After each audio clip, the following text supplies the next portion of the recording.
morning, everybody. It's your boy D Mac. Yeah, I'm back, man. I had to go and take care of some business and handle some things and make sure everything will be good. Um, and now I'm back to talk to my people and see what's been going on out here in the world and just discuss a few things because I was reading this story, and it was talking about it was an athletic director at Fulton County School. His name was Kenneth Miller, and they have the video up showing an incident that took place between him and a student. And so a lot of the people were saying that Mr. Miller was in the right by what he did because ultimately that confrontation with that student led to him finding a gun and on the student in their backpack, and then also found another gun on the school campus in another backpack. And they were saying that he potentially saved the lives of some students that could have been shot up at a pep rally that they were having. And that was the story that he had gotten, which led him to this confrontation with the student, is that they heard that students had guns and they were going to try to do something during the pep rally. And so, I took a look at the film, at the footage that they had of the confrontation between the student and the teacher. And I want to explore it from a different point of view because I hear what both sides are saying. The school board, they fired the teacher because they said that he didn't use proper protocol when engaging with this student. And then on the other hand, the community said that the school board was wrong for firing Mr. Miller because he potentially saved some students' lives from being shot at on the school campus and potentially stopped another school shooting. Okay, I hear both of those sides and I feel both of those sides are valid with their points. But at the same time, I want to explain why I think both sides are right and both sides are wrong. And I'll start with the school board. Okay, so as an educator, anybody who's dealing with the child in an educational environment, period, there's a certain protocol that you take, and it's called crisis prevention. I worked as a youth mentor, and I was direct care at a facility for young men. And at this facility that I worked at, it required sometimes that we would have to do restraints and we would have to do crisis prevention, which means that we would have to de escalate situations with these kids and get them to calm down before it escalates to a point to where it turns physical. And this is something that we study. This is something that we had to practice. This is something that we had to pass a test. And we had to do this every quarter. We had to, what is it? You have to recertify every quarter on this crisis prevention methods because they often change because of the different types of children that we dealt with and the all time changing society and the way that things are accepted in society. Now, back in the old days, in these programs like this, they would be able to grab you, slam you down on the ground, the stuff that you typically see police doing to a certain ethnicity out here on the streets. This is the technique that they could use in those programs back in the day. But now we're in a time where it's supposedly more civilized, yet the children are less disciplined, and you have people still having to deal with that same situation and de-escalate these situations, but they want you to do it without having to put your hands on a child, even though you have some situations where that child is aggressive and that child is coming at you and that child is pretty much daring you to put your hands on them. Now, in those situations, like I said, this is something that we were taught. It's called crisis prevention, and you have to pass this course because you have to use these type of tactics in order to safely de-escalate a situation that could potentially turn aggressive and turn physical. And if it does turn physical, you have to have the proper protocol to execute these holds and stuff that we have to do to keep these kids from hurting themselves and hurting us.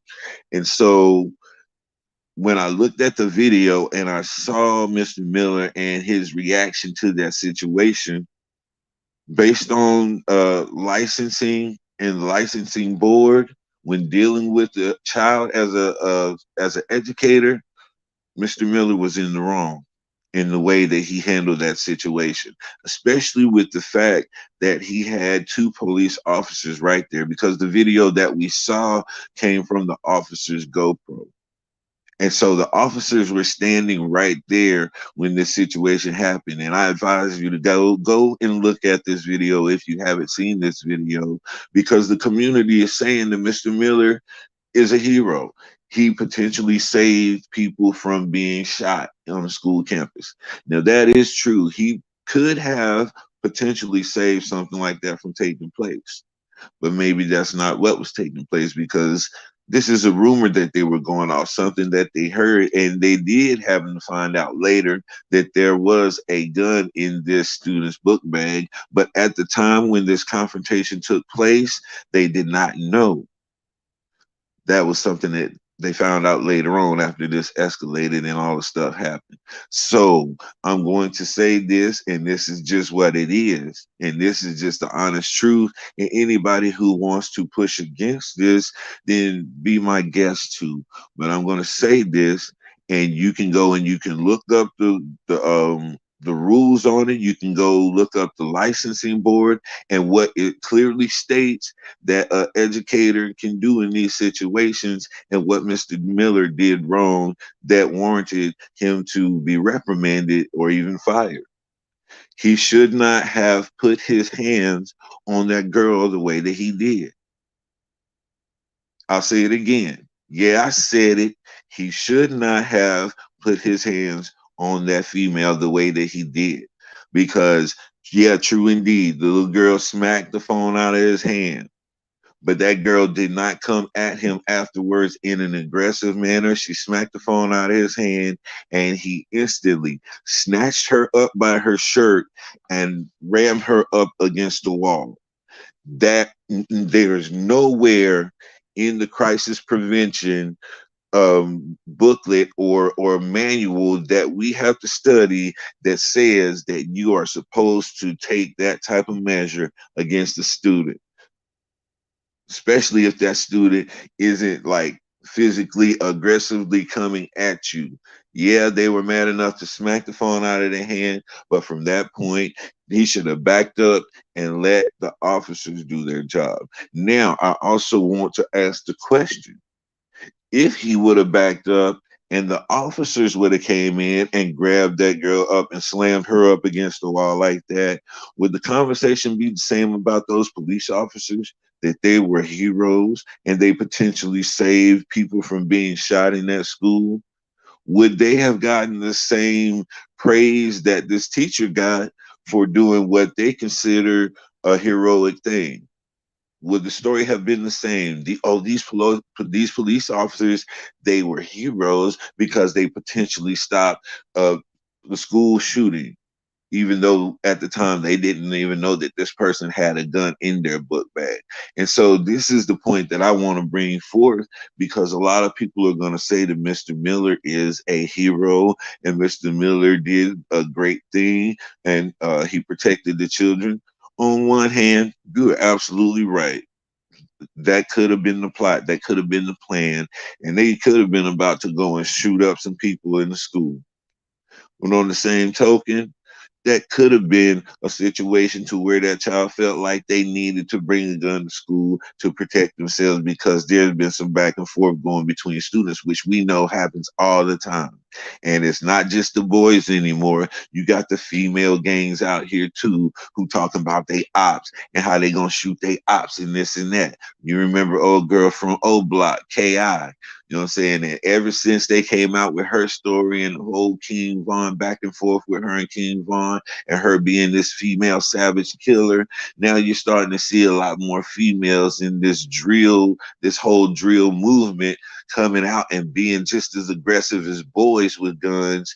You know what I'm saying? So we don't know what was going on. Nobody's telling the backstory as to why these people had these guns. They gave an alleged reason saying that they were going to attempt something at school. But what brought about this whole thing is what I'm saying.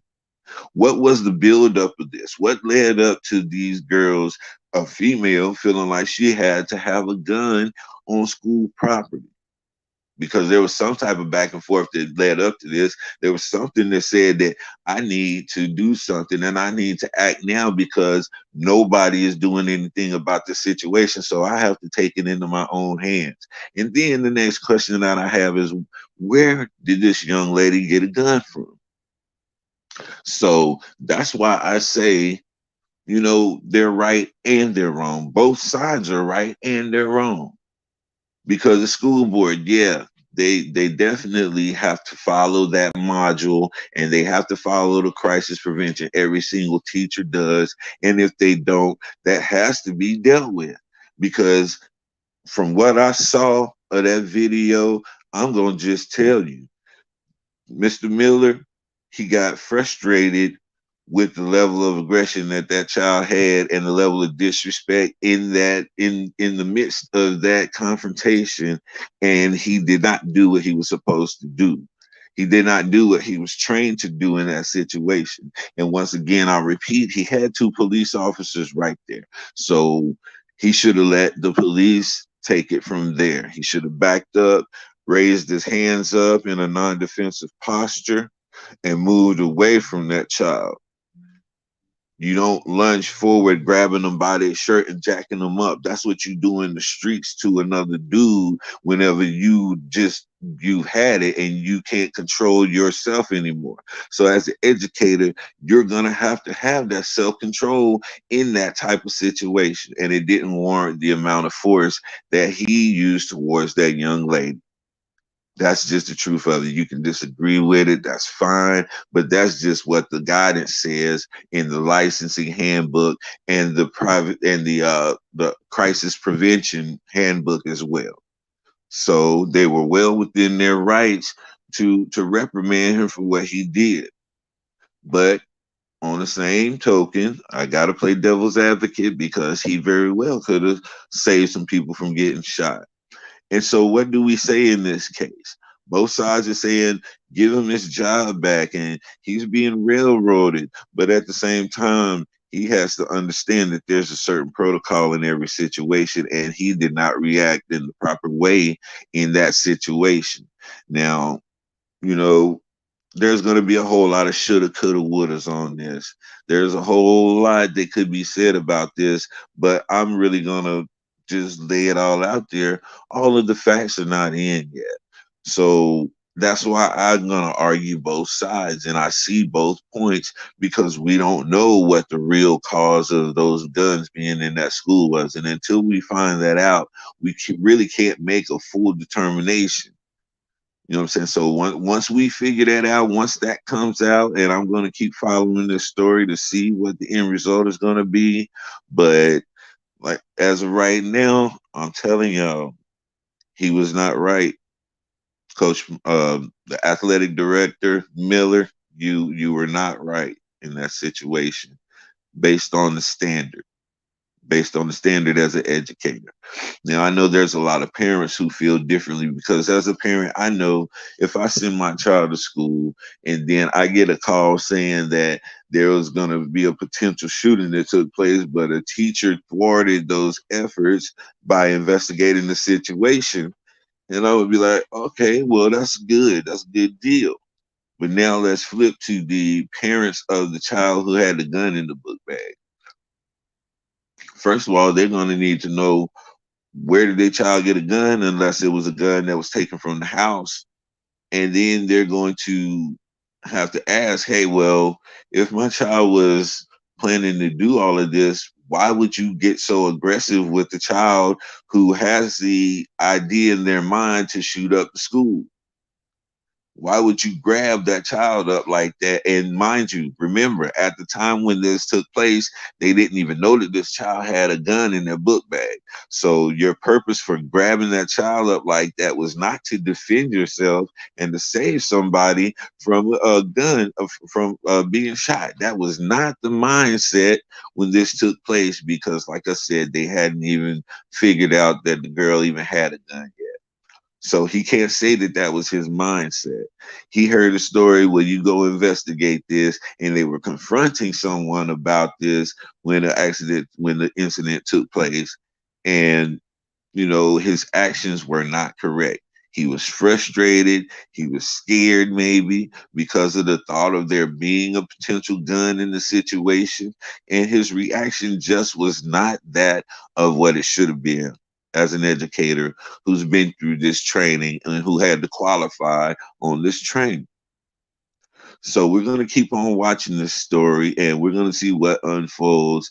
And 9 times out of 10, we're going to find out that there was some bullying involved in this situation. It always comes down to there being some type of bullying, either one way or the other, which caused this whole incident to take place, which caused this young lady to feel like she had to bring a gun to school, and which caused her and whoever she was going to conspire with allegedly to shoot up the place during the pep rally.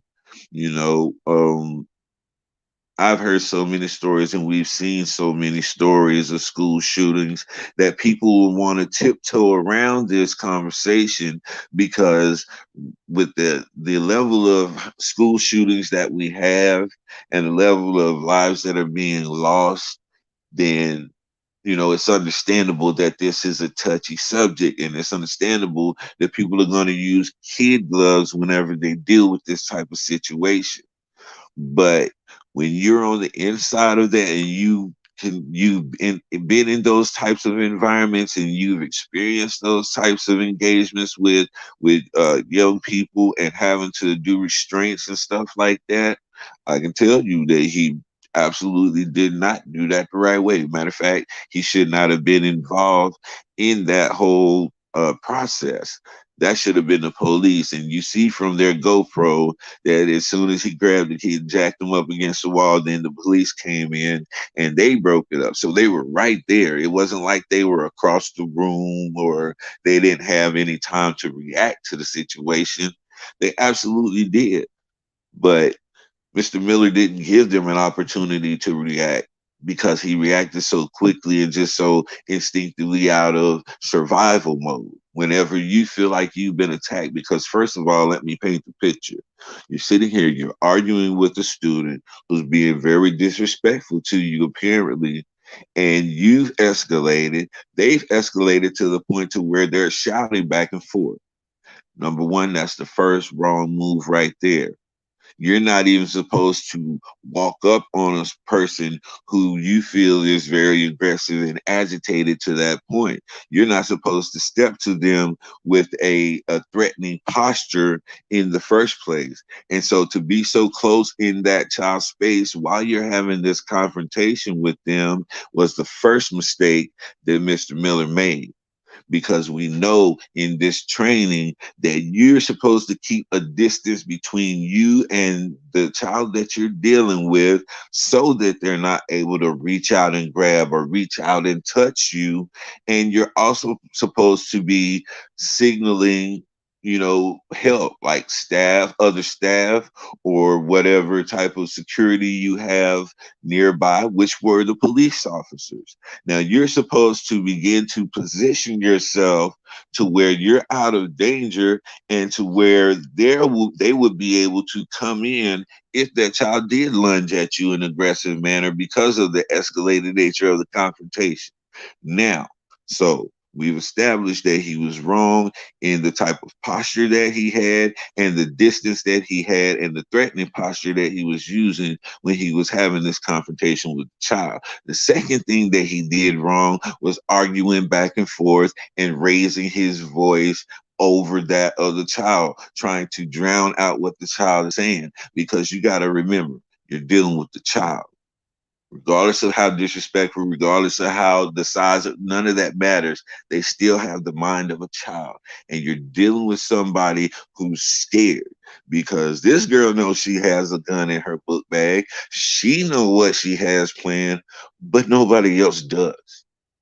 And so this confrontation is coming from the point of fight or flight now because she's about to get busted for something. So now she's scrounging and you know how most people deal with those types of situations. They're going to raise their level of anger to try to intimidate you to back down off of them. That gives them room to breathe and try to come up with a story or an excuse. This is typical in confrontation with the child, especially a child who's prone to violence. And so as they escalate, you as the educator, you as the crisis prevention officer have to start to use your training methods. And this is where you lower your voice.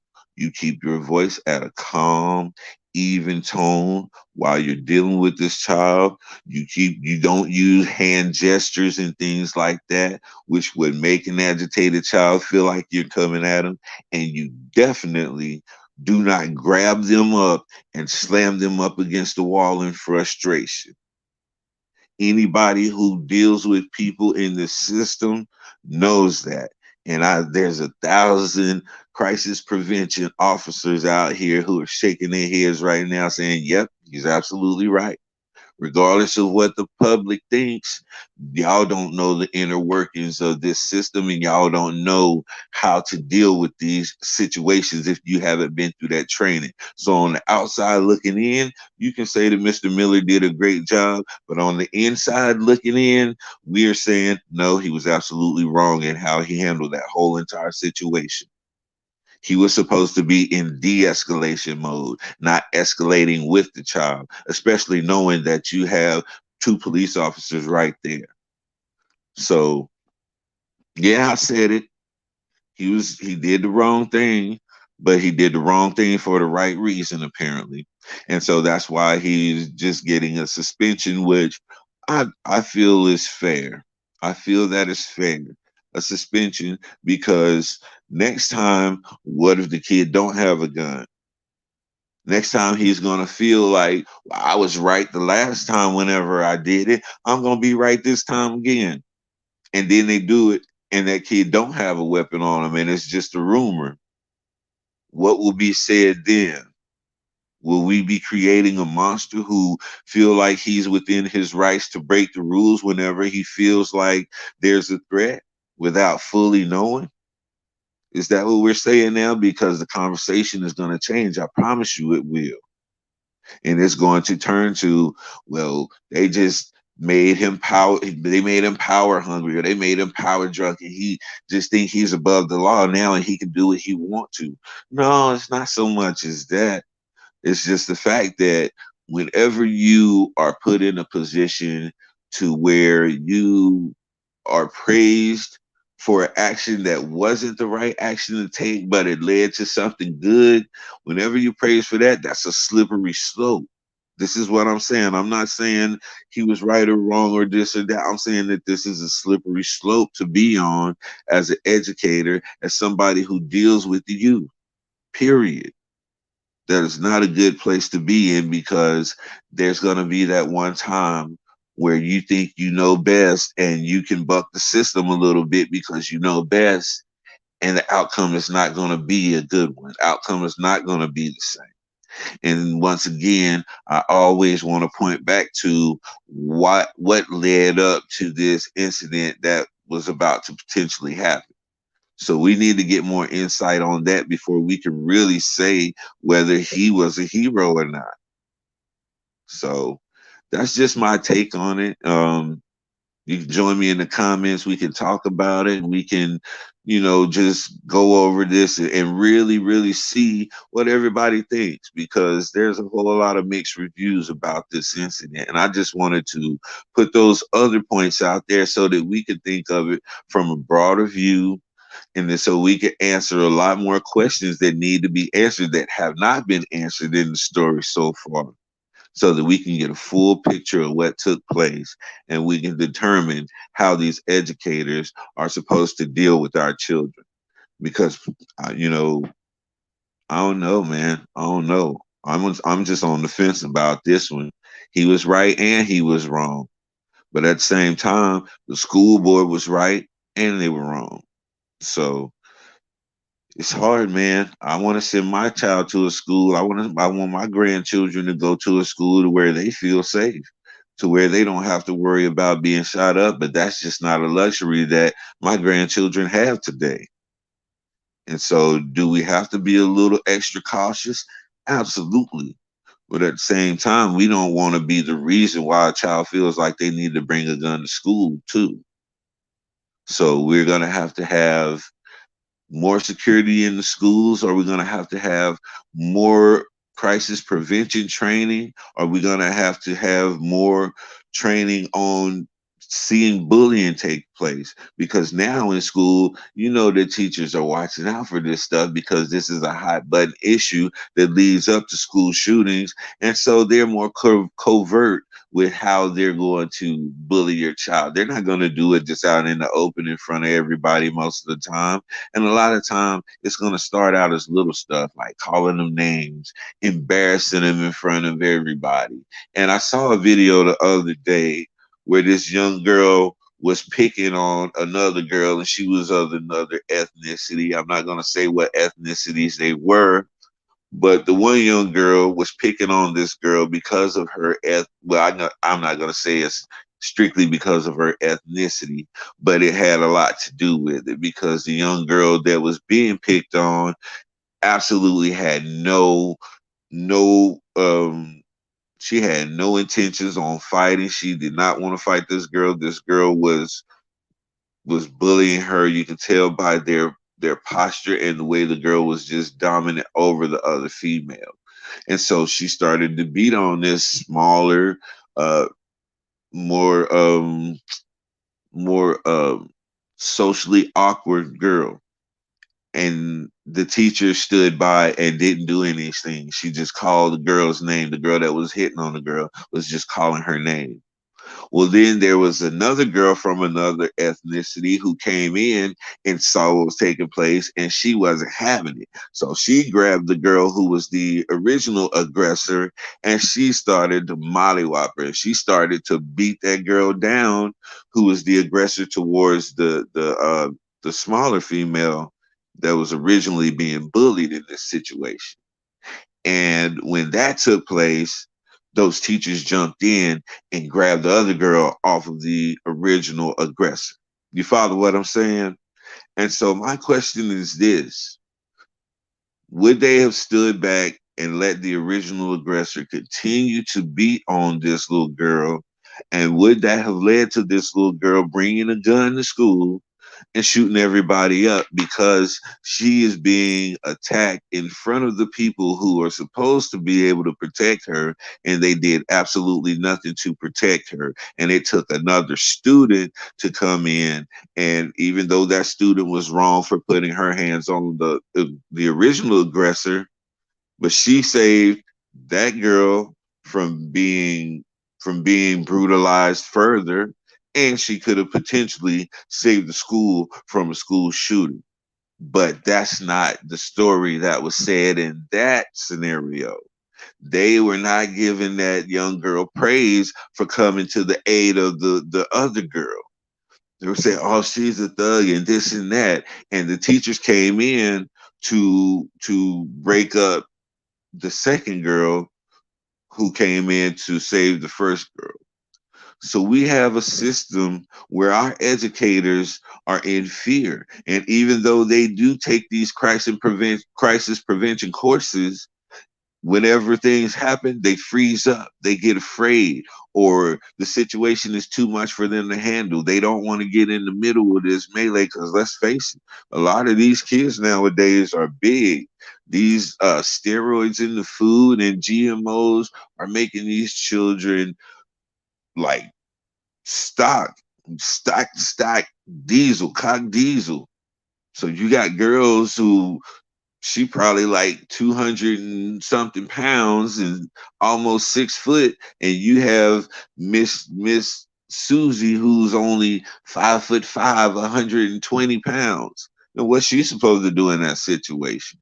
But by her not acting and by her not being able to properly use the crisis prevention methods, now her inaction could potentially cause a school shooting from a child who she's sitting there watching get beat.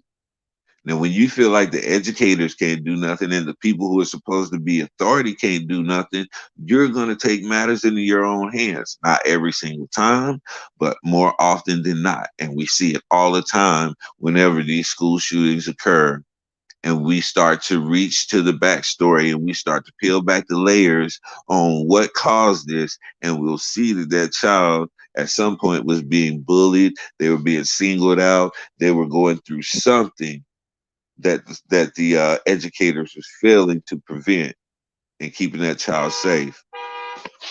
Wow.